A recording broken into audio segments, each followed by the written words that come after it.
सीना इस्लामपुर लेबा मुसाफिर खाना दुने अदो ngसाई पल्टन बाजार गिदो अदुदी फैमिली लेबे यादेबा अदो सिददी family लेगेरा single general the लेरगना लुपा Chama अदो लागा मफम जन चाबियो अदगी लेबसो अदम अहोंगबा येंगा ले आसाम दा गुवाहाटी सिदा लाकु मतमदा पैसा वाटले हाइदना पैसा कौरे हाइदना कैसु पाखतिगनो पल्टन बाजार सिदा मस्जिद अमा लई सिदे त सेक्शन बिरो नोमगी लुपा चामे खै खतनी बाथरूम टॉयलेट सु मथक्सिदा मरम चाना लई अदुगा इसिंसु फजना फिल्टर तौरबा फजना थकपा यारबा मरम चाबा इसिंसु मफमसिदा दुम लई इसिंग लईबगी मथौ तादे अदुगा चाकसु सिदगी खितंग कुंधरगा खितंग चटलगा आसाम ट्रांसपोर्ट आइदना अदुगी हेक ऑपोजिट रेस्टोरेंट साइड वे आइदना होटल अमा लई अदुदा मिरामिस लुपा यांखैदा अदुगी मतिक हावे चाबदा आई हौजिकसु चारगा लाइने कैसु अतांग चाबगी मथौ तादे अदुम पैसा पगलौ लौबई वानी हाउदी कैसु हाउब नते तांगे हाइदना अदो लुपा यांखै पीबा हौजिक ngasi चारिबा मिरामिस अदुगी मतिक हावे अदु लैफम जिसो लुपा चामे खै खतनी अदगी नामा सोनगे हायसु यारे मफम सिदा नुंगाइना शांतिदा पुरा पीसनी मफम से सिंगा जेसे अफबा पुरा फजना थकपा यारबा फजना फिल्टर तौरबा इसिंग नेबस मिसिंजा खबो मिसिन चाकि लुपा यांखै खतनी चाकि लुपा यांखै खतनी से लेरे नपु si kay hay ni si Assam Transport si gihek mamangdane sak si juye no sak babare aure le huwa se huwa sabji da bayang kay na hai ne ala hawe ba an tes le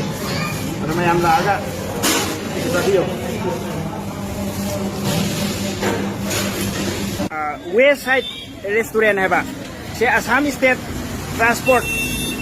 siapa memang itu lagi Assam State Transport sih memang dene hotel lagi satu lupa yang kai kat dene lagi bana lupa cam yang kai bana lupa yang kai lupa sah wat na lak pas mami awi wa pas mami awi adu nuai na sare nuai na lagi रहता adu semai na तो रगा पैसा मैं याद तो आते हैं तो किस लगे मैं मणिपुरी में ये कह रहा था कि कोई अगर गुवाहाटी में आया और पैसा थोड़ा कम पड़ गया तो कोई प्रॉब्लम नहीं है यहाँ में पल्टन बाजार में एक मस्जिद है असम ट्रांसपोर्ट के सामने में 150 लेता है आराम से रह सकता है और पानी खरीदने की जरूरत ही नहीं है पानी स्पेशल पानी मिलता है नीचे में पूरा स्पेशल सीना इस्लामपुर लेबा मुसाफिर खाना दुने अदो ngसाई पल्टन बाजार गिदो अदुदी फैमिली लेबे यादेबा अदो सिददी family लेगेरा single general the लेरगना लुपा Chama अदुगा का वायरगना का अमदा लुपा चाम यांखै पीबे लै चानी पीबे लै अदुगा चहुम पीबसु लै एसी यावबा लुपा चामनी चांगमा पीबसु लै मफम से यामना नुंगाइबा मफम नि उवासु मरांग काइना हौबा अदुगा होटल सु अहोंग ममलदा अदुम मयाम चाबा फंगबिगनी इसिंग सु काइमा लैनिङाइ लैते मफम सिदा इसिंग सु पुंग कोन मरि तारगा लै अदुगा स्टेडियम गी हेक नाकंदा खुन्नम लै इस्लामपुर हाइदना अदुदा लैबनी मसिगी मुसाफिर खाना से मयाम पैसा वालगदी मफम सिदा लागा लैबिरनबा आइना सुम वीडियो से सेमजबनी मयाम पैसा वालगदी अदुम मफम सिदा लागा लैबिरबा यागनी लैबदा तुकी मतिक नुंगाइबा मफम सिना नुमिदांगी सिनने नुमिदांगदा मफम से तुकी मतिक फजाई अदो मफम सिदा लुहोंगबसु याय अदगी लुहोंगे हारसु यारे मफम लैतबा मिसिंगे अदगी मीटिंग तौबसु यारे हॉल सु लै हॉल से वाइबसु यायबा अदो मफम से तुकी मतिक नुंगाइबा थोड़ा नजदीक आइए अरे यार थोड़ा नजदीक आइए इतना दूर से क्यों अदो मफम से अदुकी मतिक नुंगाइ अदो नाकंदना स्टेडियम लैरे अदो सिने न नुंगाइबा अदो सिगी ममांग परियंग सिदना होटल मयामसु लैरे अदुगा क्वाइदगी चाउबा ममिंग लैबा रेस्टोरेंट अमसु लै मुगल गार्डन हाइदना गुवाहाटी दा क्वाइदगी ममिंग सेपे रेस्टोरेंट नि नुमिदांग दा गुवाहाटी गी असम गी मफम अयामबदगी ला आगा चाइ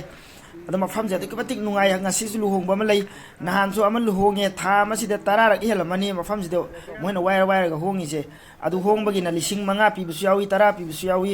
अदु मफम जे यामना कल्लगना 15,000 पीबसु यावी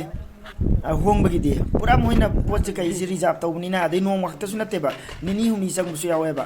अदु सि लुहोंगी ने फजना कैमरा थोड़ा नजदीक लाइए यार सी यामना नुंगाइ मफम ने अदुम फैमिली लेबदसु यामना नुंगाइबा यामना सेफ ओइबा जगह ने